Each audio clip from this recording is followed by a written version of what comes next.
Next question है, why is the RBI refer to as bankers bank. Reserve bank of India को bankers bank क्यों कहा जाता है?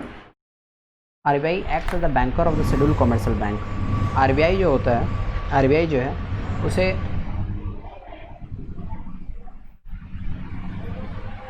बैंकर्स बैंक क्यों कहा जाता है? दैट मीन्स बैंकों का भी bank Reserve bank of India को क्यों कहा जाता है? स्टार्ट करते हैं। RBI acts as the banker of the schedule commercial bank and cooperative banks. RBI schedule commercial banks का भी बैंक है, कोऑपरेटिव बैंक्स का भी बैंक है। दैट मीन्स वो बैंकर्स का भी बैंक है। It can be rightly called the bankers bank. It controls the volume of reserves of the bank under its control. Volume of reserves bank में जो है दैट मीन्स कंट्रोल करता है banks के अंदर में जो रिजर्व्स है, दैट मीन्स कितना वॉल्यूम रिजर्व्स बैंक को मेंटेन करना चाहिए उसको भी कंट्रोल करने का दायित्व आरबीआई के पास में है, रिस्पॉन्सिबिलिटी उसी के पास में है। एंड डिटरमाइंस द डिपॉजिट और credit creating capacity of the banks. और रिजर्व बैंक ऑफ इंडिया ये भी डिटरमाइन करता है कि कितना डिपॉजिट रखना होगा किसी भी बैंक, कमर्शियल बैंक को अपने पास में, और कितने तक का क्रेडिट क्रिएट कर सकता है कोई भी commercial bank. That means reserve bank of India कहीं ना कहीं कंट्रोल करता है, डिसाइड करता है कि कमर्शियल बैंक्स कितना क्रेडिट क्रिएट कर सकते हैं, कमर्शियल बैंक्स कितना लोन मार्केट में दे सकते हैं, और कितना डिपॉजिट्स मैक्सिमम एक्सेप्ट कर सकते हैं commercial banks. They are to hold a part of their reserves with the Reserve bank of India. जो कमर्शियल बैंक्स होते हैं उनके पास में जो डिपॉजिट्स होते हैं, जो रिजर्व्स होते हैं, उसका एक परसेंटेज, उसका एक पार्ट उन्हें मेंटेन करके रिजर्व बैंक ऑफ इंडिया के पास में होल्ड करके रिजर्व बैंक ऑफ इंडिया के पार्ट्स में रखना पड़ता है। एट टाइम्स ऑफ नीड, ज़रूरत के टाइम पे Reserve bank of India loan देता है, लेंड करता है बैंक्स को। By discounting bills of schedule commercial banks, schedule commercial banks के बिल्स को डिस्काउंट करके, लोन्स ग्रांट करके, एडवांस देके, और फाइनेंशियल एडवाइस देके in exchange of recognise securities provide करता है रिकॉग्नाइज सिक्योरिटीज़ के एक्सचेंज में। That means schedule commercial banks के बिल्स को डिस्काउंट करने का काम भी रिजर्व बैंक ऑफ इंडिया करता है, लोन भी ग्रांट करता है बैंक को Reserve bank of India, advance भी प्रोवाइड करता है कमर्शियल बैंक्स को रिजर्व बैंक ऑफ इंडिया, और फाइनेंशियली हेल्प भी करता है reserve bank of India commercial banks को। किस चीज़ के एक्सचेंज में? In exchange of recognised securities. कुछ सिक्योरिटीज उनसे लेता है और उसके एक्सचेंज में उन्हें इस तरीके के हेल्प प्रोवाइड करता है।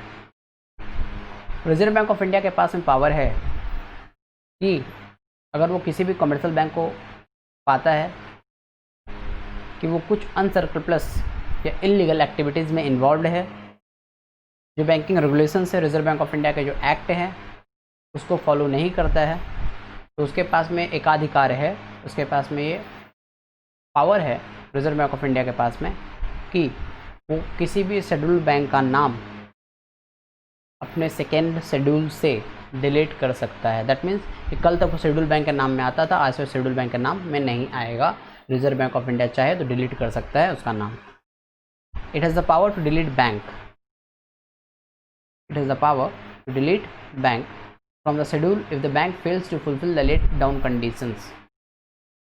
जो भी टर्म्स एंड कंडीशंस हैं उनको अगर फॉलो नहीं करता या फुलफिल नहीं करता कमर्शियल बैंक्स या शेड्यूल बैंक्स, तो रिजर्व बैंक ऑफ इंडिया के पास में पावर है, उन्हें वो डिलीट कर सकता है, वहाँ उनका नाम हटा सकता है वो शेड्यूल बैंक्स के ब्रैकेट से। Such as erosion of paid up capital below,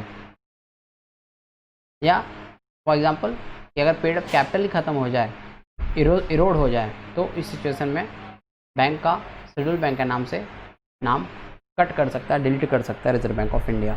और if the banks activities become detrimental to the interest of the depositors, या कई बार बैंक्स ऐसी एक्टिविटीज़ में इन्वॉल्व हो जाते हैं जो कि डिपोजिटर्स के इंटरेस्ट में नहीं रहता है, जो कि डिपोजिटर्स के फ़ायदे में नहीं रहता है, उस सिचुएशन में बैंक का नाम शेड्यूल बैंक के शेड्यूल से डिलीट किया जा सकता है रिजर्व बैंक ऑफ इंडिया के थ्रू। All banks have to maintain a certain percentage of their demand. जितने बैंक्स होते हैं उन्हें सर्टेन परसेंटेज जो भी डिमांड है उसका मेंटेन करना पड़ता है। And time liabilities reserves with the RBI which is known as cash reserve ratio. That means कि कैश रिजर्व का रेशियो मेंटेन करना पड़ता है रिजर्व बैंक ऑफ इंडिया के साथ में। The commercial banks also maintain current account with the Reserve bank of India for various banking transactions. Commercial banks current account maintain करते हैं रिजर्व बैंक ऑफ इंडिया के साथ में बैंकिंग ट्रांजेक्शन्स मेंटेन करने के लिए। दैट मीन्स कि reserve bank of India के साथ में जो बैंक्स का जो ट्रांजेक्शन्स होता है उसके लिए banks reserve bank of India के पास में करंट अकाउंट मेंटेन करते हैं। Such centralization of reserves and accounts enable the RBI to achieve the followings. और ये रिजर्व्स का जो सेंट्रलाइजेशन होता है इसके थ्रू आरबीआई क्या करता है, इनेबल करता है। क्या इनेबल करता है? पहला, रेगुलेशन ऑफ मनी सप्लाई, इसके थ्रू मनी सप्लाई को कहीं ना कहीं रेगुलेट करता है।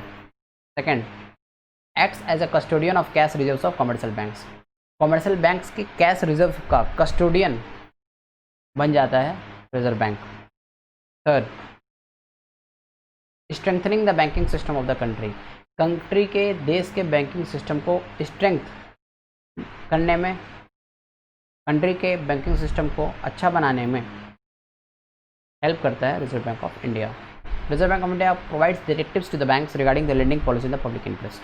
और कई बार time to time different directions भी इशू किए जाते हैं रिजर्व बैंक ऑफ इंडिया के द्वारा।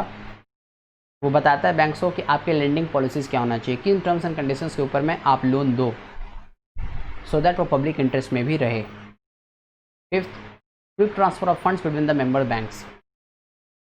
और रिजर्व बैंक ऑफ इंडिया ये भी कहीं ना कहीं पॉसिबल करता है कि क्विक फंड हो ट्रांसफ़र का। दैट मीन्स कि फंड का ट्रांसफ़र बहुत आसानी से हो जाए मेंबर्स बैंक्स के बीच में आपस में। दैट मीन्स कि अगर आप रिजर्व बैंक, अगर आप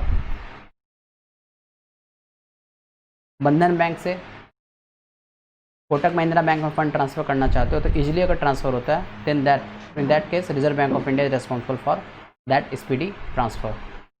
the RBI also extends indirect financing to the state cooperative sector. Reserve bank of India extend करता है indirect financing state cooperative sectors को with the main banking system of the country through NABARD के थ्रू।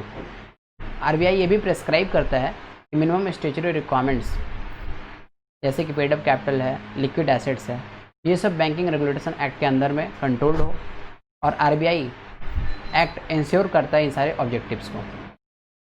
RBI asks the bank to set aside the provisions against possible bad loans. RBI banks को ये भी बोलता है कि आपके पास में जो पॉसिबल बैड लोन्स हैं उनके अगेंस्ट में, दैट मीन्स आपको जो लगता है कि फ्यूचर में लोन्स ये बैड में ट्रांसफ़र हो जाएंगे, ये बैड लोन्स में ट्रांसफ़र हो जाएंगे, इनके लिए आप प्रोविजंस सेट असाइड करके रखो।